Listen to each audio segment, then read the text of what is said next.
Hello everyone, welcome to video 4. I just wanted to take a few minutes in this video to show you a few other things you can do to alter your digital supplies to get more use out of them. One thing I did want to mention though that I forgot to mention on the last video is to close documents. You can either use this X right here and it will close each document in turn, or you can right click on any of the supplies down here and use close also. So in case anyone was confused about how to get back out once you're in, that's how you do it.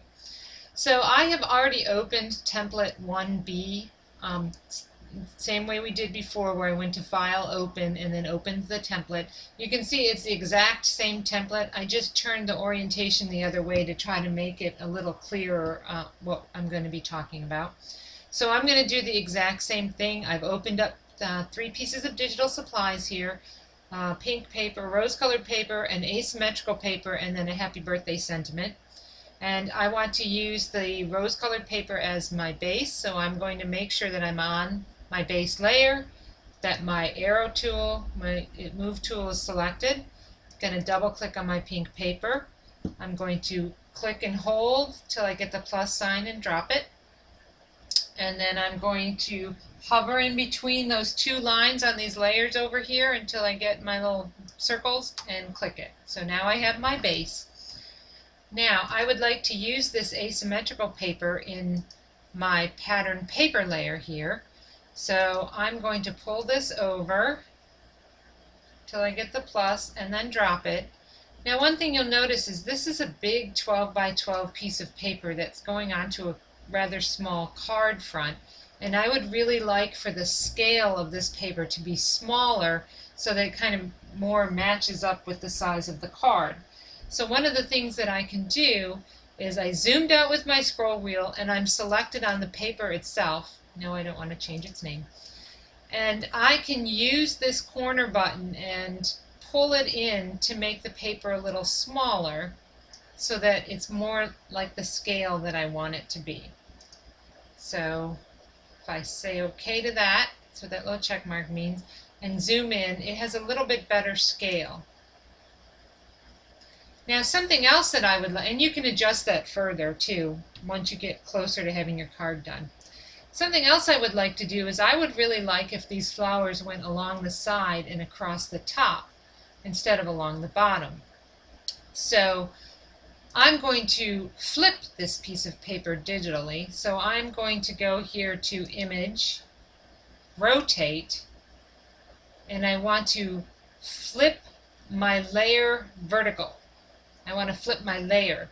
If I use these here, flip horizontal, flip vertical, it will flip everything, all the layers together. This does it to the whole document.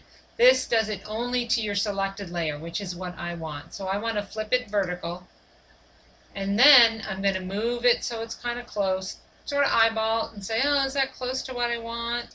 Let's clip it in and see. So I'm going to go over here, hold down the Alt, clip. Okay.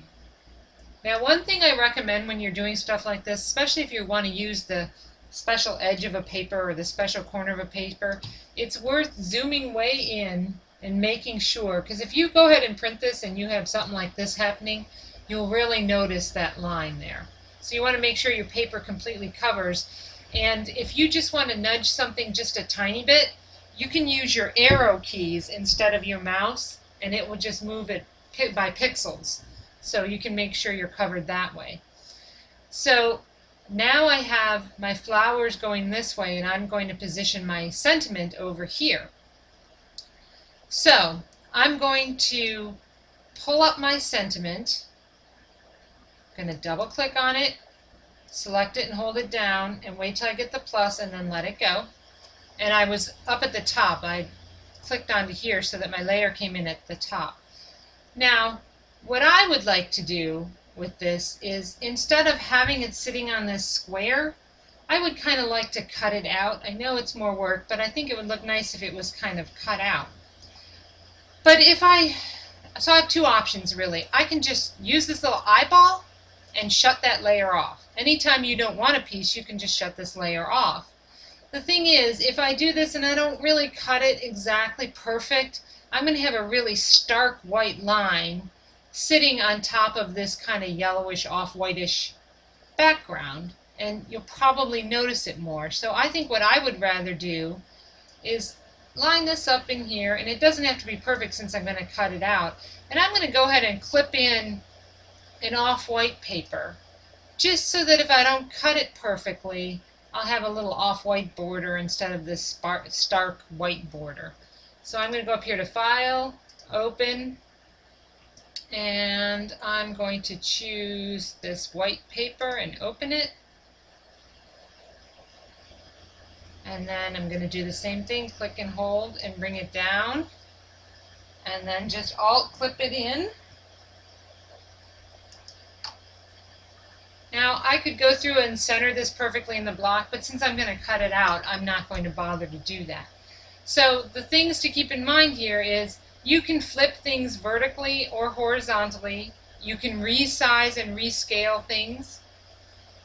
You can also, if you want to just, let's use this as an, if I just want this to be on an angle some kind of way like this, I can do that. But I don't want to, so I'm going to hit Control Z or say no. So think about that when you're looking at your digital supplies. If there's a grungy corner you particularly like, or you want to center some flower or anything like that, you can scale, you can move, you can flip and rotate so that you can get exactly the look you want. So that is the end of lesson 1. The next lesson that we're doing, we're going to be talking some about digital stamps and incorporating digital stamps into this, and then we'll spend the rest of the time making our own templates and making more complex projects. So I hope you enjoyed lesson 1, and we'll see you for lesson 2.